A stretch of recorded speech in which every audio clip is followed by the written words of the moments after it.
Bienvenue dans votre rubrique Focus sur Radio Mayuri. Notre invité est Johan Milton. Vous êtes spécialiste de l'immobilier. Bonjour. Bonjour.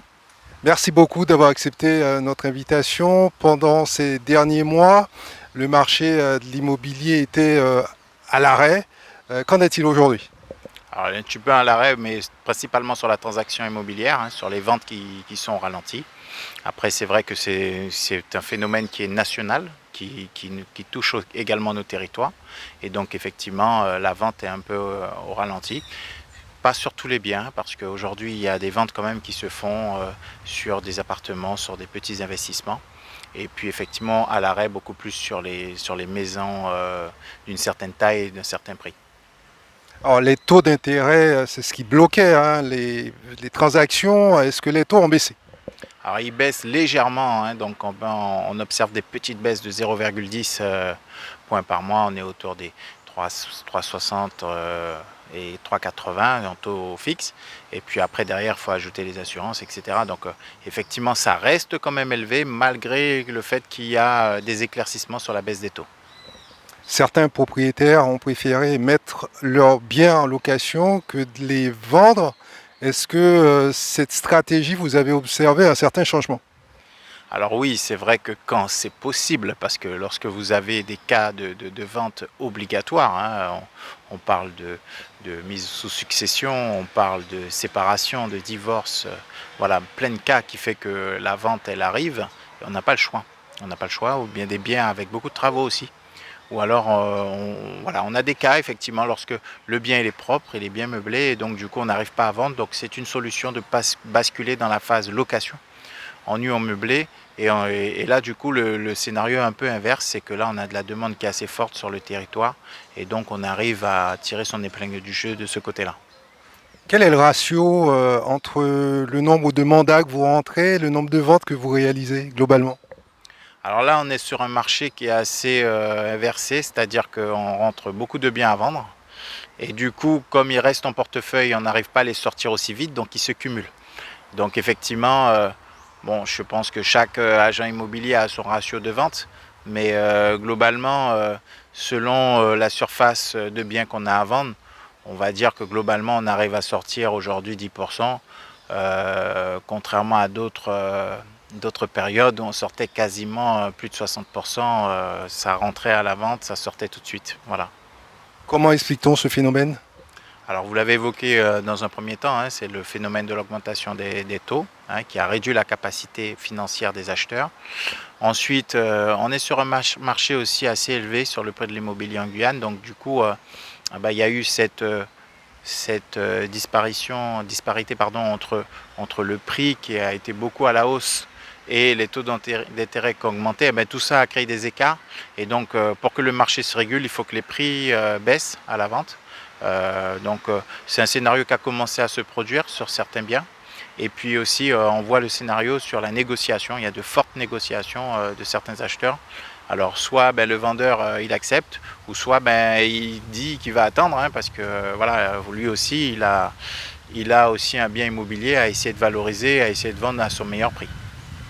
Et en termes de besoins, qu'est-ce que vous avez décelé qu'expriment le plus les ménages qui cherchent à acquérir un bien aujourd'hui en termes de configuration notamment?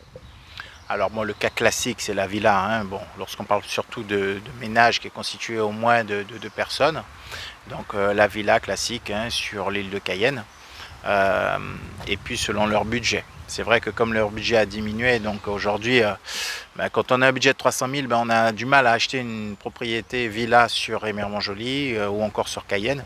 Donc il faut s'éloigner et c'est pas toujours leur souhait. Donc c'est pour cela qu'aujourd'hui, ils ne trouvent pas chaussures à leurs pieds, donc ils restent dans la location ou encore ils attendent de déceler un petit peu le bien. Après, c'est vrai qu'on a aussi des clients qui recherchent des biens à travaux, parce que derrière, au moins la chance qu'on a, c'est que quand on a un bien qui a un peu de travaux, on l'a un peu moins cher, et derrière, on fait ces travaux au fur et à mesure de réhabilitation, et c'est d'ailleurs le conseil qu'on donne aux futurs propriétaires. On entend dire que l'immobilier est aussi cher en Guyane qu'à Paris, sans que les pouvoirs d'achat ne suivent. Est-ce que cela n'impacte pas votre activité?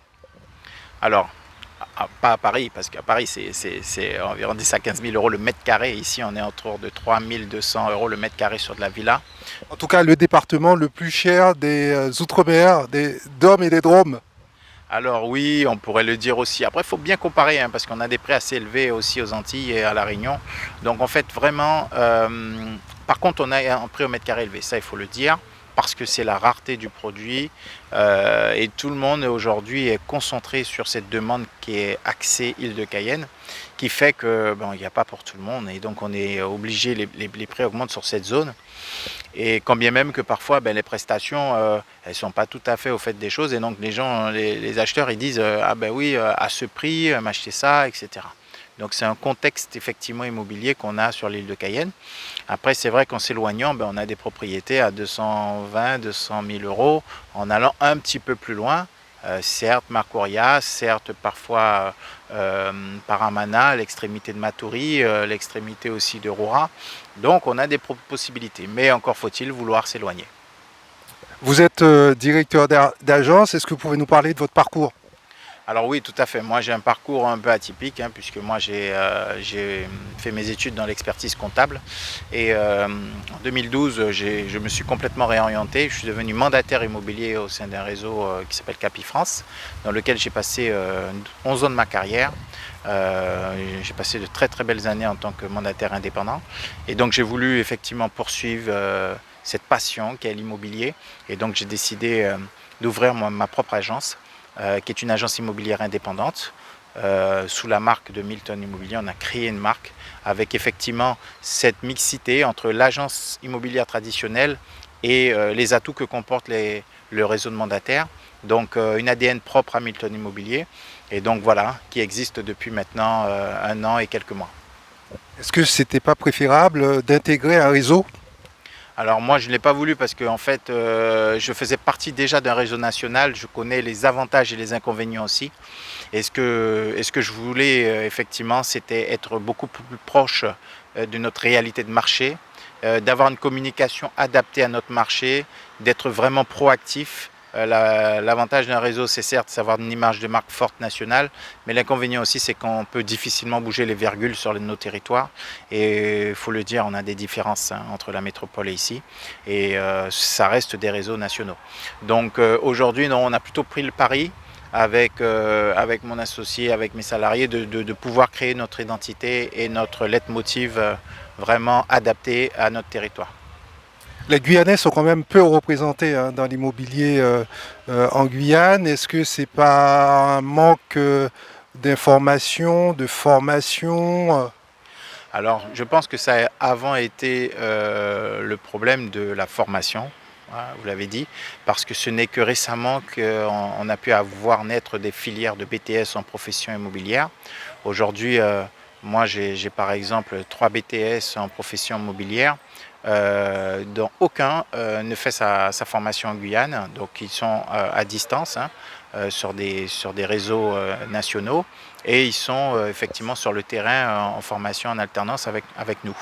Donc effectivement, il y a un gros problème de déploiement des professions immobilières sur le territoire. Donc ça, c'est aussi lié à ça. Et puis bien évidemment, les seules portes qui étaient ouvertes, c'était effectivement dans la partie réseau de mandataires, où on trouve beaucoup plus de locaux. Pourquoi? Parce que la porte d'entrée est beaucoup plus facile. D'ailleurs, c'est comme ça que j'ai réussi à y accéder, hein, sans expérience. On apprend le métier un peu comme ça sur le terrain. Mais c'est vrai que pour pouvoir maîtriser un niveau d'agence immobilière propre, en fait, il faut vraiment évoluer autant sur la partie formation, diplôme et expérience professionnelle. L'immobilier reste un métier difficile. Il faut faire de la prospection téléphonique, physique. Ce sont des ventes longues, donc on ne rentre pas d'argent tout de suite. C'est peut-être une raison pour laquelle beaucoup de jeunes Guyanais ne s'y bousculent pas. Alors c'est vrai que moi j'ai pu remarquer dans ma phase de recrutement de personnel, c'est que sur la partie, je parle vraiment du pôle commercial, c'est vrai que on a tendance à vouloir forcément un gros salaire très tôt, et c'est beaucoup une profession qui est liée au résultat et donc à la commission. Et c'est vrai qu'au début, quand on commence, ben, il y a beaucoup de mois qui vont passer avant de pouvoir percevoir ses premières commissions. Et puis une fois que la mayonnaise a pris, par contre, là, on a une belle perspective d'avenir. Donc il faut être patient, il faut être perspicace et il faut être motivé. Maintenant, c'est vrai que dans ce milieu, ben, je vais dire, quand on a envie, qu'on est passionné, on a de quoi bien gagner sa vie. Encore faut-il se donner les moyens. Quelles sont les activités de votre agence? Faites-vous uniquement de la vente et de l'achat? Alors effectivement, on propose de l'achat-revente, hein. On accompagne des clients sur le marché de la transaction immobilière, bien évidemment avec toute cette estimation qu'on fait, hein, que ce soit sur les maisons, les appartements. On est sur plusieurs leviers, on est également sur les locaux professionnels et commerciaux. Et puis bien évidemment, on accompagne les clients sur le volet location, gestion locative. Donc on est sur ce volet, c'est le seul le volet qu'on ne fait pas, c'est le syndic de copropriété. Alors, le vendeur aujourd'hui est partagé entre vendre soi-même son bien ou passer par une agence.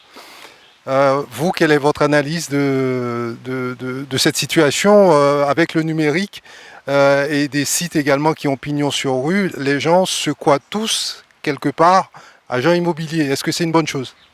Alors bon, forcément, je vais dire que non, c'est pas une bonne chose, puisque forcément, il y a des professionnels pour cela. La difficulté, en fait, de toute façon, elle peut se constater très très facilement en ce moment. C'est-à-dire qu'un vendeur a vraiment beaucoup de mal à vendre lui tout seul déjà. Bon, bien sûr, hein, s'il a un beau bien bien placé au bon prix, il va vendre peut-être effectivement sans un agent.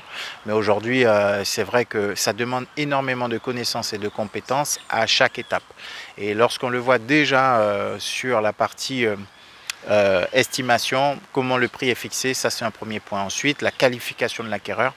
Aujourd'hui, aucun particulier a la capacité de pouvoir savoir s'il aura son prêt ou pas. Et compte tenu du coup qu'on a des conditions financières de plus en plus difficiles, donc nous on a des techniques pour pouvoir essayer d'obtenir le maximum d'informations, d'avoir le presque zéro risque de refus de prêt.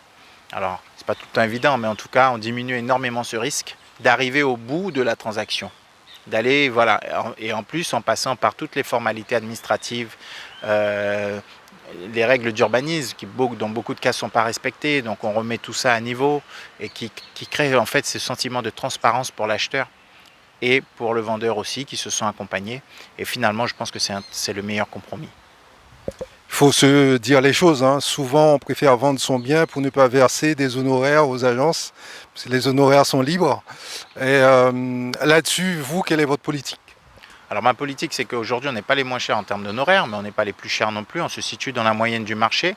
Pourquoi? Parce que forcément, tout travail mérite salaire. Et puis ce qu'il faut remarquer, c'est qu'aujourd'hui, on est au service fait. C'est-à-dire on va se rémunérer qu'à la transaction réussie. Donc pour toutes les fois, en fait, on n'arrive pas à vendre, ben, en fait, on repart bredouille. Et derrière, forcément, ben, comme toute entreprise, hein, on a des charges, on a une masse salariale, on a un loyer, on a une dynamique aussi qu'on crée. On a misé aussi sur la communication du bien du client, qu'on l'ait vendu ou pas. Donc c'est surtout ça qui est important. Et donc je pense que nous, on n'a pas de difficulté à justifier de nos honoraires auprès de nos vendeurs. Je pense qu'ils le comprennent parfaitement.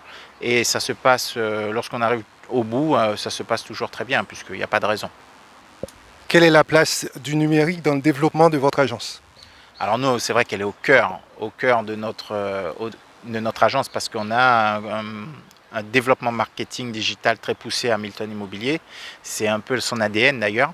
C'est on est parti du principe qu'aujourd'hui, Milton Immobilier devrait apporter de l'information, du contenu sur les réseaux sociaux, mais pas que.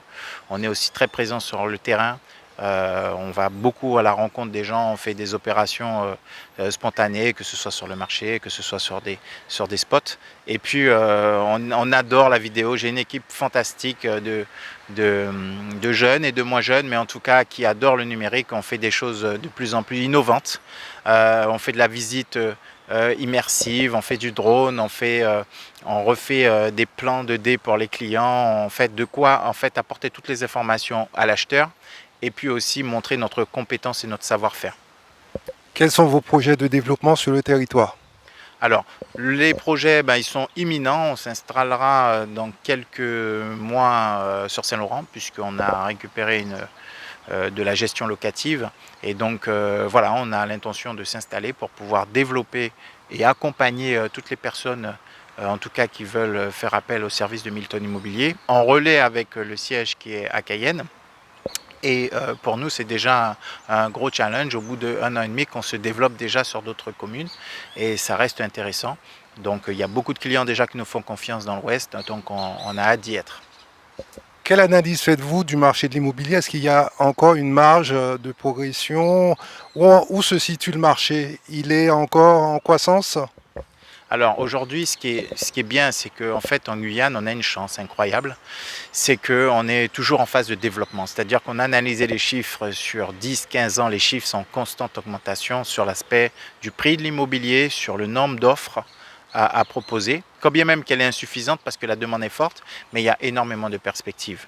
Et donc du coup, c'est vrai que l'immobilier ne meurt jamais. C'est une valeur sûre, patrimoniale, c'est une valeur qui ne disparaît jamais. Dans l'histoire du monde, l'immobilier reste au cœur des priorités.